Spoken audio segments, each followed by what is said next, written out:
In recent days, the Trump administration has been considering a significant expansion of travel restrictions which can potentially affect citizens from 40-odd countries. This move was first reported by the New York Times. It involves categorizing countries into 3 separate lists: red, orange, and yellow, each with varying levels of travel restrictions. This proposal is part of a broader immigration and enforcement initiative launched by President Donald Trump at the beginning of his second term. We will try and delve into the specifics of this proposed ban, the rationale for this ban, how it aligns with Trump's anti-immigration agenda, and its implications, particularly for student visas in the context of the recent actions against students at the Columbia University in New York.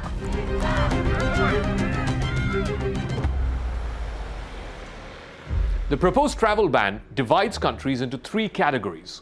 The first is the red list. This includes countries who face an outright ban on traveling to the United States. None of the citizens having a passport of these countries will be able to enter America.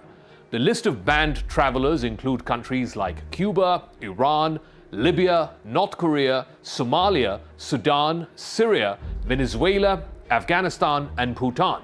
Now, some have expressed surprise at why Bhutan is part of this list, not having any known terrorists or any troublesome elements who have migrated to the United States in recent times and who have had to be deported because of unlawful activities there.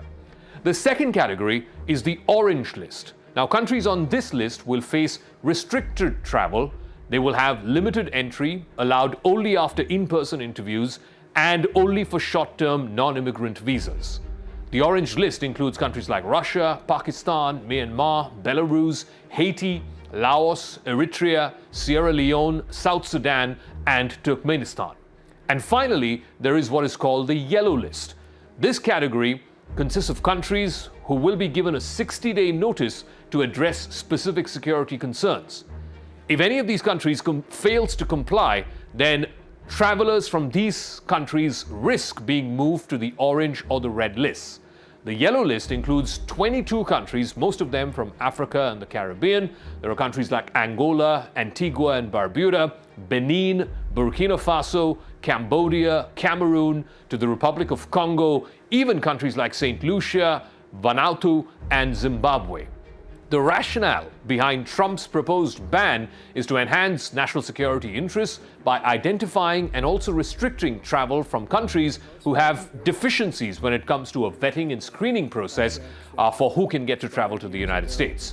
This aligns with Trump's broader strategy, which is to protect America from what he thinks are potential threats, including terrorism and the exploitation of immigration laws.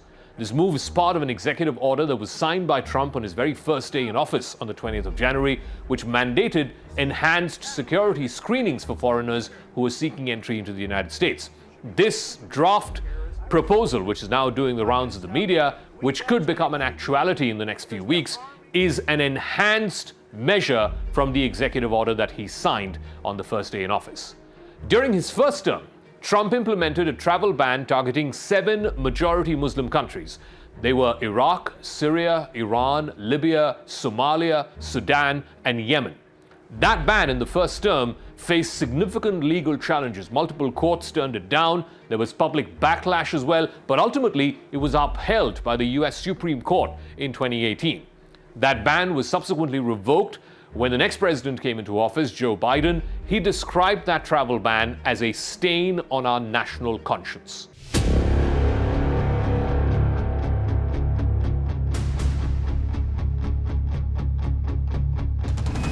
The proposed travel ban now is a key component of Trump's anti-immigration agenda, which he has emphasized throughout his political career, both in his first term and even more so now. Because in the second term, there seems to be a renewed urgency by Trump in cracking down on illegal immigration. Trump has appointed a new border czar in Tom Homan, who oversees the Department of Immigration, Communication and Enforcement, or ICE. In the last couple of months that Trump has been in office, ICE has overseen the deportation of thousands of illegals who entered the United States. They've been sent back either to their home countries or they've been kept in detainment facilities either in Guantanamo Bay or in Panama or in El Salvador.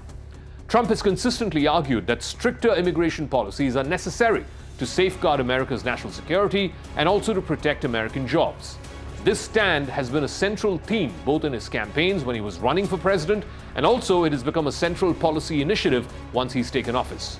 But that's not the only thing that Trump is cracking down on. Recently, the Trump administration has taken action against students at the Columbia University who were involved in pro-Palestinian protests last year. The Department of Homeland Security has arrested and detained several students. Prominent among them are Mahmoud Khalil and Leka Cordia. The Department of Homeland Security has cited violations of visa terms or even alleged support for terrorism. Incidentally, Mahmoud is a green card holder and the first instance of a student who had a green card and has been held back for a political protest. Another student, Ranjani Srinivasan from India, had her visa revoked because of her involvement in similar protests at the Columbia University. She later self-deported to Canada before officers from DHS and ICE could reach her Columbia University apartment. Within hours of taking the oath of office, I declared a national emergency on our southern border. The rationale provided by the Trump administration is that these students have advocated for violence or terrorism or have indulged in anti-Semitic comments on campus, which is seen as a misuse of student visas. Hearing to consider the nomination, the truth, the whole truth, and nothing but. Homeland Security Secretary Kristi Noem said that advocating for such activities should result in the revocation of visa privileges. U.S. Secretary of State Marco Rubio has indicated that more student visas will be revoked in the coming days. All of this is part of efforts to identify individuals who should not have been allowed entry into the U.S. in the first place. Rubio's comments follow the detention of Mahmoud Khalil and reflect the administration's intent to further scrutinize and even revoke visas of those students who are involved in activities that the administration deems as inappropriate. And so in the days to come, you should expect more visas will be revoked as we identify people that we should never have allowed in because they lied to us. When they said they were coming here to be students, they didn't say they were coming here to occupy university buildings and vandalize them and tear them apart and have campuses hostage. If they had told us that, we would never have given them a student visa. The proposed travel ban on citizens from 43 countries is a significant development, a significant step forward in Trump's immigration policy, reflecting his ongoing efforts to restrict entry into the United States. The categorization of countries into red, orange, and yellow lists allows for a three-tier approach to travel restrictions. Some countries have got outright bans, some others have conditional entries. The rationale behind this policy aligns with Trump's broader anti-immigration agenda.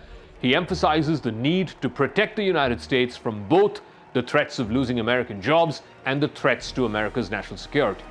The recent actions against Columbia University students also highlight the Trump administration's willingness to push the envelope when it comes to stricter immigration policies, even in cases that involve political activism and not necessarily a direct terror charge or terror threat. As these hard immigration policies continue to evolve, they are likely to remain a contentious issue. Many of this could be challenged in courts of law, which could put stays, and there could be international pressure as well to go easy on this long list of countries who have restricted entry into the United States.